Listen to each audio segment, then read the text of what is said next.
Alright, so being that we was already a spiritual people, when you think in terms like Thanksgiving, for example, right? So giving thanks will be a form of gratitude, you know what I'm saying? So that's a form of joy. So we give, when you give, that's from a place of love. So this holiday was all about love and joy.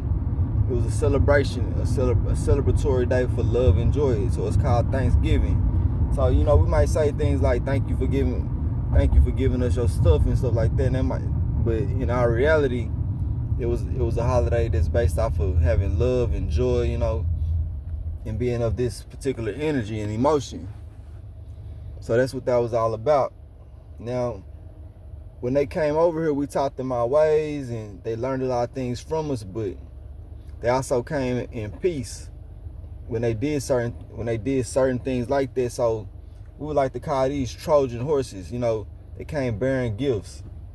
You know, we operated under a barter system at that time. So let's get back to the timeline. So let's just say from the 1400s to the 1600s, it's when slavery was jumping off. You know, that's when it was a lot of kidnapping. Like I said, they kidnapped the chiefs and took the women and children hostage. Just like it's the same thing like in today's time, where, you know, to break up the family, you get rid of the male and then you offer Trojan horses to the women. We call that welfare, the Trojan horse, because it looks like it's for you, but it's actually being used to hold you down, actually being weaponized against you. And they lock all the men up. You know, that would be criminology. You know, the study of criminology is basically the study of black men, study of black people in America. So basically, once they created criminology, they figured out a way to enslave us under the 13th Amendment.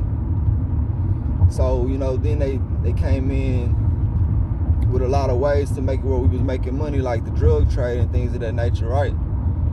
So then they brought all the drugs in, then they made laws to enslave us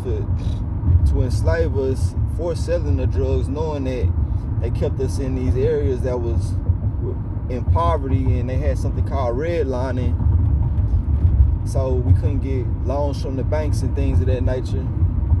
So our communities was falling, so a lot of the males wound up taking on these tasks of pimping and selling drugs just to make ends meet for the family. Hold on. For the family, I'm gonna jump the timeline a little bit, but this is what happened towards the 60s and the 70s and the 80s.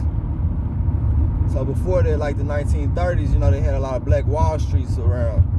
See, during the Black Wall Streets, let's just go backwards. So during the Black Wall Street times, you know, we had our own communities, we had our own money, our own banks, our own farming, our own systems.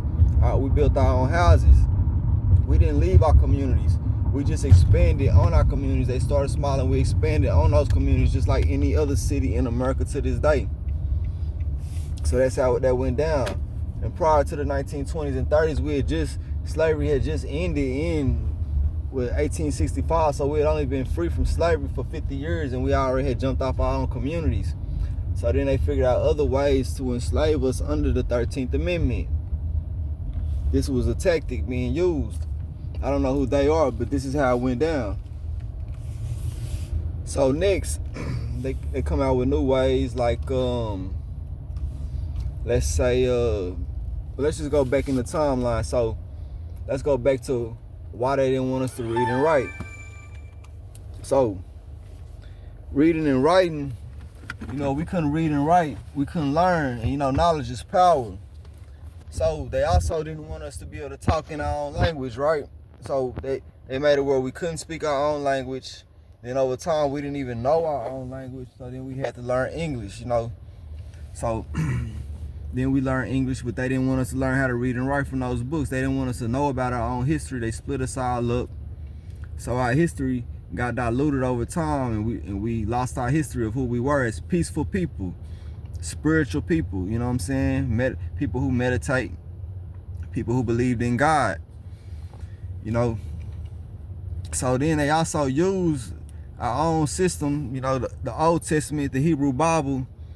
They use this system to keep us enslaved, but it was also kind of like how the PPP loan was today, you know what I'm saying? Like, they take everything from everybody and then they give you something back to keep you from tripping out, right?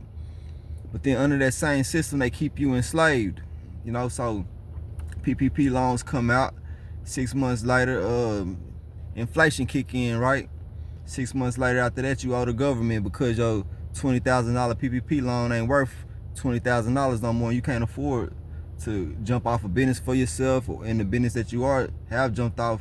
You got to fight with these larger companies and get contract bids under subcontracting and things like that. So your business don't make it and you wind up owing the government, keeping you enslaved to a certain degree, because money is power, money is freedom, right?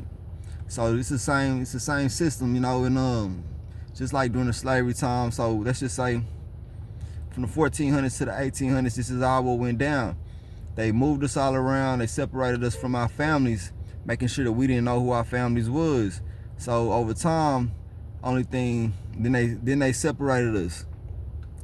They made it where the light skin ones of us, you know, who were raped, they wound up making it where they was working in the house and things of that nature. And then, so we got the field niggas versus the house niggas, you know what I'm saying? So they taught us to hate each other in that way. So they had us working in the fields all day, every day for cotton, right? And to this day, they still use that same cotton from slavery. That's how much cotton they have backed up. They have cotton banks that they've been using for that long. And, you know, they don't gotta get rid of it. They can just wash it and recycle it. So they still making money from slavery to this day. You get what I'm saying? So this is basically how we got to the point we got to.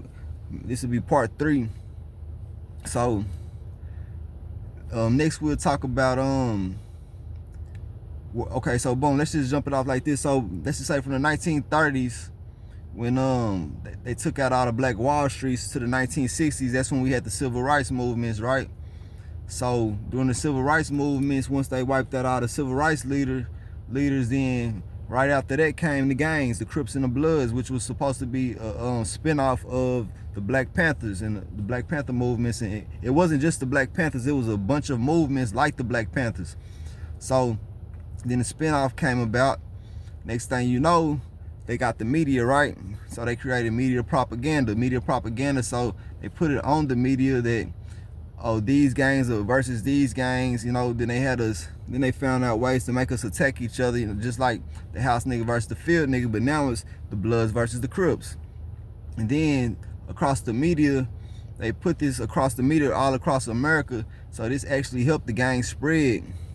So then not only did we go from place to place, like the gangs wound up moving from place to place, but in those areas, it was already people in those areas that wanted to be a part of these gangs, because it just, you know, when you in your adolescent years, we already had little street gangs like that, but the most popular ones became like Bloods and Crips of that nature. So when a Blood or a Crip went to a new area, everybody wanted to join the Bloods or the Crips, you know what I'm saying? So it made it easier for these gangs to start up in other areas across America. So that was by like the 90s. So let's just say from the 60s, the late 60s to the 90s, you know, it jumped off in California. Then over time, and remember, like I said, they made it where we fought against each other. We would have probably been equal, but it's almost like me sending a letter to your homeboy saying, I don't fuck with you, I fucked your girl, or something like that, you know what I'm saying? And then I wrote the letter and said it was from you. You know what I'm saying? Now you and your homeboy beefing, you know what I'm saying? And then that beef just goes on and on. So then now, I go to your homeboy neighborhood, I shoot one of his kinfolks, and I say it was you. So now you go retaliate against your homeboy thinking it was him, and it was me the whole time. So that's how that went down. That's how gang beef started. You know what I'm saying? I'm not gonna say who they were, but that's kind of what went on. So then now we got the drugs, we got the gangs, they locking up as many black men as possible. So now they induce welfare in the 70s. So they induce welfare for the women and children. They lock up all the men. This is the same thing they did to the chiefs. You know what I'm saying? So if they didn't get them through the predictive programming they got them through having to make money for his family, you know what I'm saying? So they found ways to lock us up the best that they could. And you know, we fell for the trap. We fell for these traps, and then over time it became a trap house. You get what I'm saying? Still ways of locking us up. So all the way, let's just say from the 90s up until now, you know, then they induce other ways of keeping us enslaved. They tell us we should be rappers, or they say the only thing a nigga can do is either you're gonna play sports or you're gonna sell drugs. That's the only thing that they want us to do for the longest time. So if you look at the percentage of us that want to play in sports, it's not that many, you know what I'm saying? So we come from communities where they was redlined, and now our parents don't know nothing about the banking system and the finances. So how can they teach it to us? Plus we come from poverty. We can't go to college, you know what I'm saying? It costs too much to go to college. So now by the time we can go to college, we 30 years old. By the time you can afford it, but they done already gave a job to somebody else that's 23, 24 years old, fresh out of college with his bachelor's, you know what I'm saying? And then if you got a record, they already got to set in their policies and procedures. They not finna give you a job because of your record. It don't matter if it's over 7 years old, 10 years old, or what. They not finna give you the job, bro. You know what I'm saying? And then like only up until recently, they've made it where it's actually a crime to not hire somebody based on the color of their skin, but they still do it. Once they know why you think they ask you what race you are and things of that nature, that they don't want to give a black male the job they want. And to this day, it's more black men in prison than any other race of men in the whole wide world. So, and that's under the 13th Amendment. You look into what the 13th Amendment is, it basically says that if you get caught committing a crime, then we can lock you back up and enslave you. That's basically what that is. So that's how we got from there to here. You get what I'm saying? And now the women, they induce the drama and all the TV shows on them. And it's not just black people anymore, it's everybody, you know?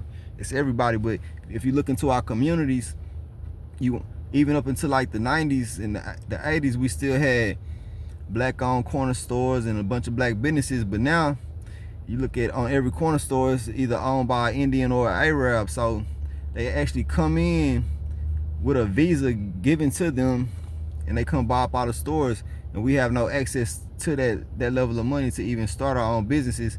So then if you do try to go into business for yourself, you actually got to get under contract with one of these larger organizations, because you can't afford the same stuff that they can afford through wholesale pricing. So why would anybody want to buy from you? Because you got to pay more for the product, and you got to charge more just so you can stay in business. So they most likely gonna go for them because it's cheaper over there, and people need their money so they can live. You know what I'm saying? It's just all a big cycle.